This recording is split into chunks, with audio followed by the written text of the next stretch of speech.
Hello friends, आज हम पढ़ेंगे कम्युनिटी हेल्थ नर्सिंग के इम्पोर्टेंट एमसीक्यू। तो हमारा पहला क्वेश्चन है, भोर कमेटी कब बनी थी?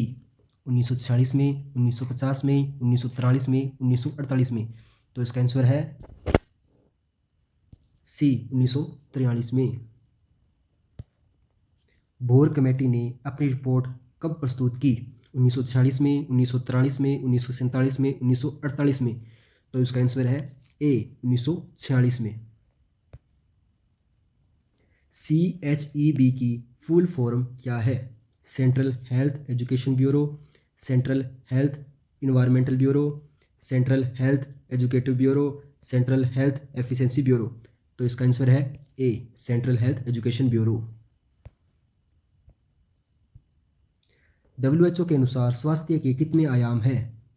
ए 5, बी 6, सी 4, डी 3। तो इसका आंसर है ए, 5। WHO के अनुसार इनमें से कौन सा स्वास्थ्य का आयाम नहीं है? शारीरिक आयाम, मानसिक आयाम, आर्थिक आयाम, सामाजिक आयाम। तो इसका आंसर है सी, आर्थिक आयाम, जो कि स्वास्थ्य का आयाम नहीं है। इसमें से कौन सी थ्योरी क्वेश्चन ऑफ डिजीज से संबंधित है?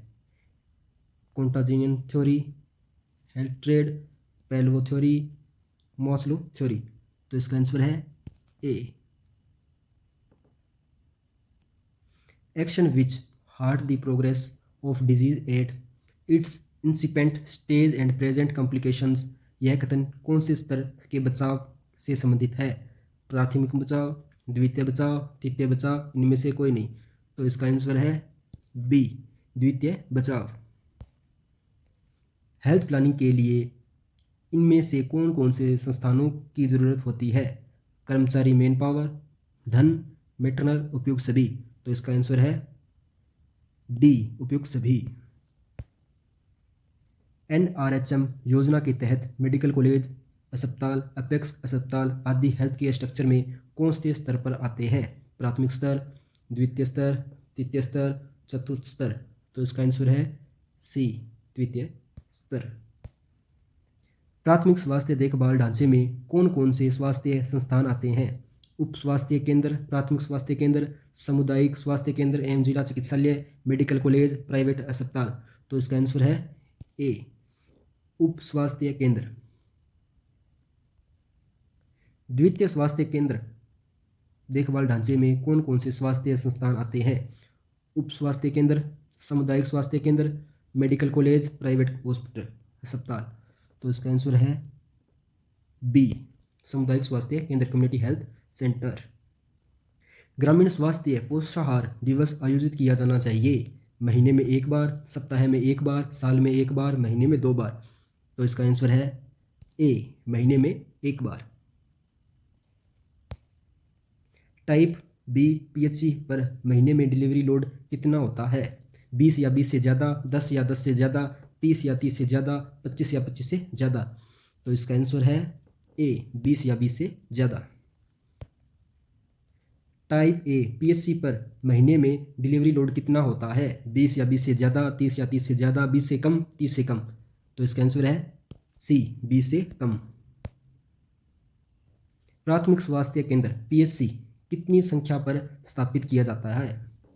20,000 जनसंख्या पहाड़ी इलाके में, 30,000 जनसंख्या मैदानी क्षेत्र में, 25,000 जनसंख्या पहाड़ी क्षेत्र में, 50,000 जनसंख्या मैदानी क्षेत्र में, 5,000 मैदानी इलाके में, 3,000 पहाड़ी क्षेत्र में, 1,20,000 मैदानी क्षेत्र में, 80,000 पहाड़ी क्षेत्र में।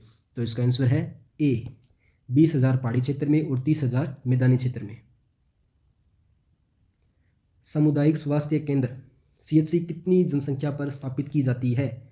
20,000 जनसंख्या पहाड़ी इलाके में, 30,000 जनसंख्या मैदानी क्षेत्र में, 25,000 जनसंख्या पहाड़ी इलाके में और 50,000 जनसंख्या मैदानी क्षेत्र में, 5,000 मैदानी इलाके में, 3,000 पहाड़ी इलाके में, 1,20,000 मैदानी क्षेत्र में, 80,000 पहाड़ी क्षेत्र में। तो इसका आंसर है डी, 1,20,000 मैदानी क्षेत्र में और 80,000 पहाड़ी क्षेत्र में, CHC के अंदर। Control of water supplies ensure that they are pure and wholesome. यह कथन किसका है? विश्व स्वास्थ्य संगठन WHO का, PCD, पोल्यूशन कंट्रोल डिपार्टमेंट, स्वास्थ्य विभाग एंड जल आपूर्ति विभाग, WSD वाटर सप्लाई डिपार्टमेंट। तो इसका आंसर है ए, WHO। ऑर्थोडिलाइन रेस्टाइन टेस्ट किसके लिए किया जाता है? फ्री रेजिडुअल कैलोरी का पता लगाने के लिए, जल की पीएच का पता लगाने के लिए, जल की शुद्धता का पता लगाने के लिए, उपयुक्त सभी। तो इसका आंसर है ए, फ्री रेजिडुअल क्लोराइन का पता लगाने के लिए। ग्लोबल वार्मिंग का क्या कारण है? वातावरण में आर्द्रता की कमी होना, खाद्य पदार्थों की पैदावार में कमी होना, समुद्र का जल स्तर बढ़ना और निचले क्षेत्रों में बाढ़ आना, उपयुक्त सभी। तो इसका आंसर है उपयुक्त सभी। एपिडेमियोलॉजी की परिभाषा में डिटर्मिनेंट्स में क्या शामिल है? Host, causes, risk factor, control measures, sources. तो इसका आंसर है B, cause and risk factor. The epidemiologic triad of disease causation में कौन कौन से घटक शामिल है? Agent, host, environment, time, place, person, source, mode of transmission, all of the above. तो इसका आंसर है ए, एजेंट, होस्ट, इन्वायरमेंट। लिंग अनुपात परिभाषित किया जाता है। 1000 पुरुषों पर महिलाओं की संख्या, 1000 महिलाओं पर पुरुषों की संख्या, 1000 पुरुषों पर जन्म लेने वाले बच्चों की संख्या, उपयुक्त में से कोई नहीं। तो इनका आंसर है ए, 1000 पुरुषों पर महिलाओं की संख्या। 2011 की जनगणना के अनुसार किस राज्य में सबसे ज़्यादा बाल लिंगानुपात है? तो इसके ऑप्शन है केरल, अरुणाचल प्रदेश, गुजरात, हरियाणा। तो इसका आंसर है बी, अरुणाचल प्रदेश। 2011 की जनगणना के अनुसार किस राज्य में सबसे कम बाल लिंगानुपात है? केरल, अरुणाचल प्रदेश, राजस्थान, हरियाणा। तो इसका आंसर है बी, हरियाणा।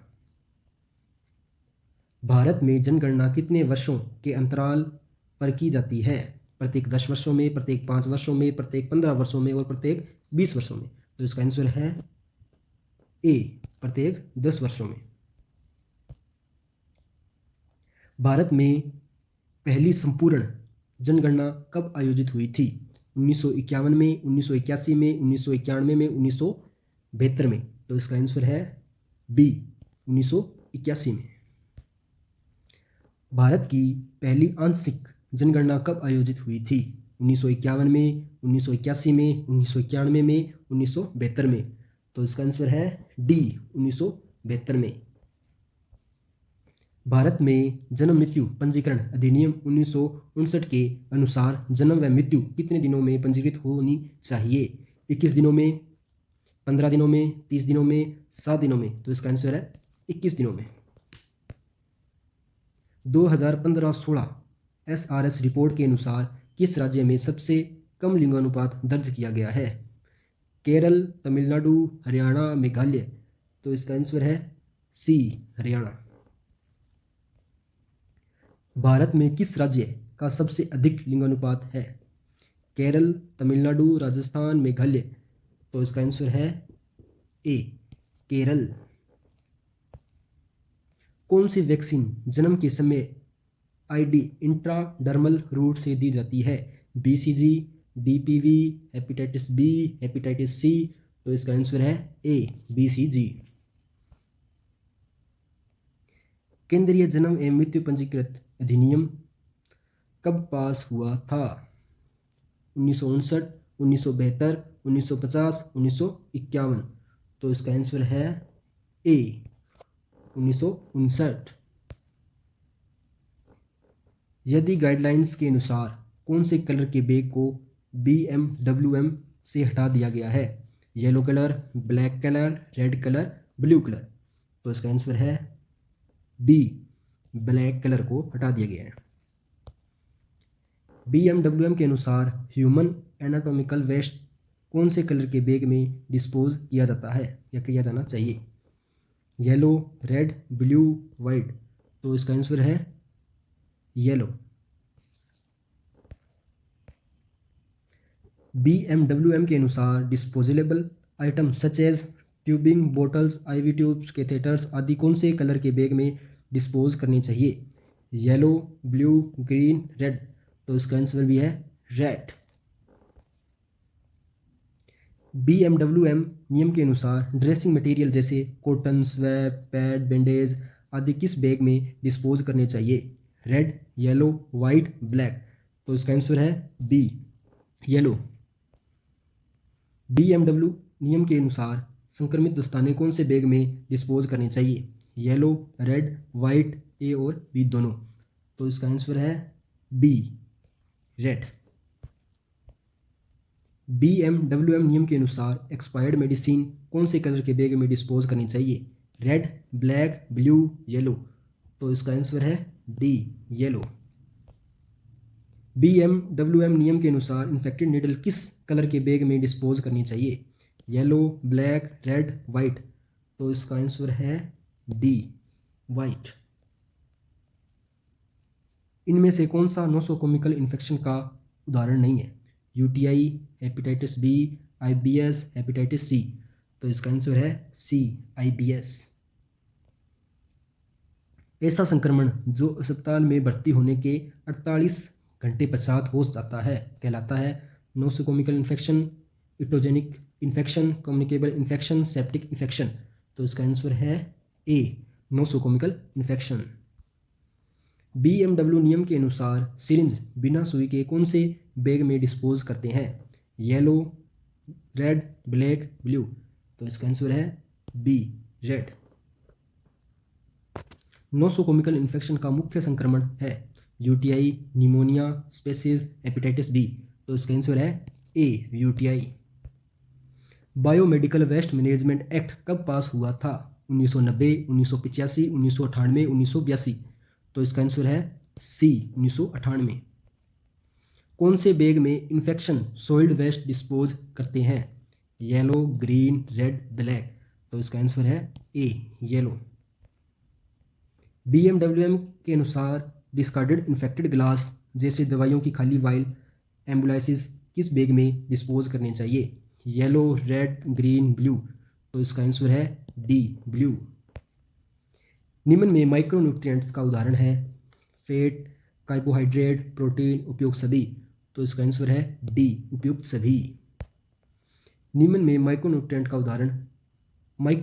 उदाहरण है विटामिन, मिनरल्स, ट्रेस एलिमेंट्स, ये सभी। तो इसका आंसर है डी, ये सभी।